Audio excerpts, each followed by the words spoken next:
Newsol 125. Yan, sobrang ingay, ano? So, read natin.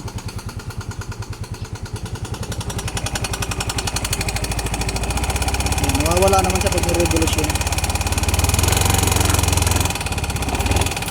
Malamang sa Bindix lang yan. Try natin. Bubuksan natin yung panggilid.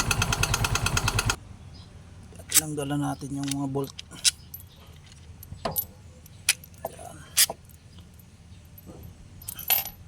Tapos atakin lang natin to. Medyo matigas. Yan, tanggal na.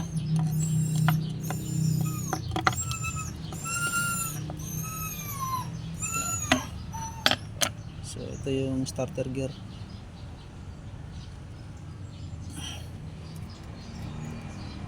May mga gasket nilagay natin kahapon. So yan yung sa taas. So takin lang natin to. Nakitra po dati, pwede mo maliyog te. Yeah, susumputin lang natin to.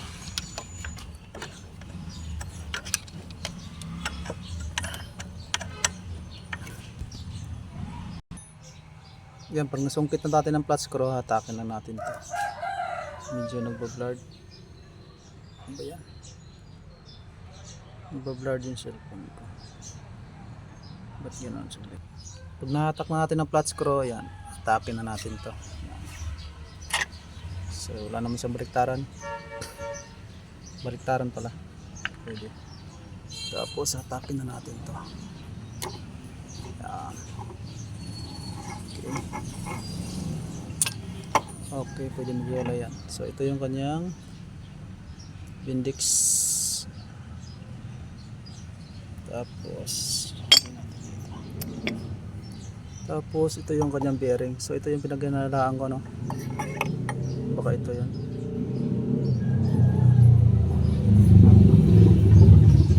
So try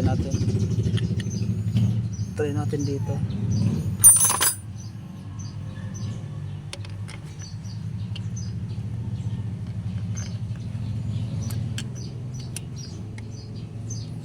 So masikip naman yung kanyang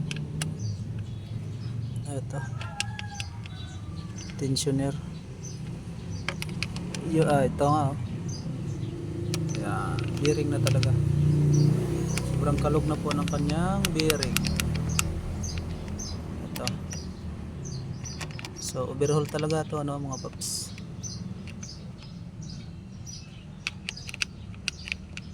Dapat hindi nagalaw to.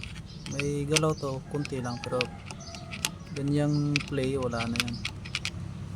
Tapos na ginuga natin ito, may play to kunti.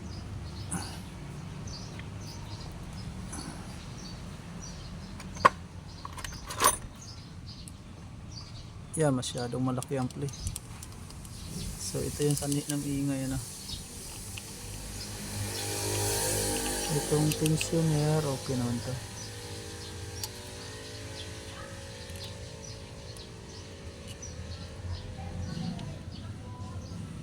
Medyo magalaw din.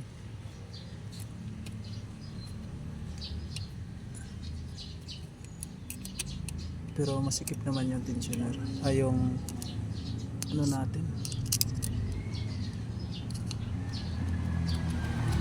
Ito lang talaga.